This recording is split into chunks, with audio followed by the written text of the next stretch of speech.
Hello everyone, welcome to our channel. Telugu రాష్ట్రాల్లో మొదలైనటువంటి వర్షాలు, ఈశాన్య మధ్య బంగాళాఖాతంలో ఏర్పడినటువంటి అల్పపీడన ద్రోణి వివరాల్లోకి వెళ్ళిన వాతావరణ పరిస్థితులు ఏంటో తెలుసుకుందాం. వాటన్నిటికంటే ముందు మీరు ఇంకా మన ఛానల్ కనుక సబ్స్క్రైబ్ చేయలేదా అయితే వెంటనే సబ్స్క్రైబ్ చేసి పక్కన ఉన్న బెల్ ఐకాన్ ని కూడా క్లిక్ చేసేయండి. ఇక లేట్ చేయకుండా వివరాల్లోకి కనుక వెళ్ళినట్లయితే ఈశాన్య మధ్య బంగాళాఖాతంలో ఏర్పడిన అల్పపీడన ప్రభావంతో రెండు తెలుగు రాష్ట్రాల్లోనూ రానున్నటువంటి 24 గంటల పాటు మోస్తరు నుంచి భారీ వర్షపాతం ఉంటుందని వాతావరణ కేంద్రం వెల్లడించింది.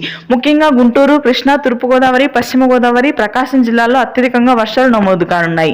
ఈదురుగాలులు గంటకు 60 నుంచి 70 కిలోమీటర్ల వేగంతో వీచే అవకాశం ఉందని వాతావరణ కేంద్రం తెలిపింది. ఇక ఉత్తరాంధ్ర, శ్రీకాకుళం, విజయనగరం, విశాఖపట్నం ప్రాంతాల్లో తేలికపాటి నుంచి మోస్తరు వర్షాలు నమోదవుతాయి. తెలంగాణ వ్యాప్తంగా పలుచోట్ల భారీ వర్షాలు కురనున్నాయి. హైదరాబాద్ నగర ప్రాంతంలో చాలా ప్రాంతాల్లో రానున్నటువంటి 2 రోజుల పాటు మోస్తరు నుంచి భారీ వర్షపాతం నమోదవుతుంది. ముఖ్యంగా లోతట్టు ప్రదేశాలన్నీ జలమయమయ్యే అవకాశాలు ఉన్నాయని జిహెచ్ఎంసీ వాతావరణ కేంద్రం పేర్కొంది.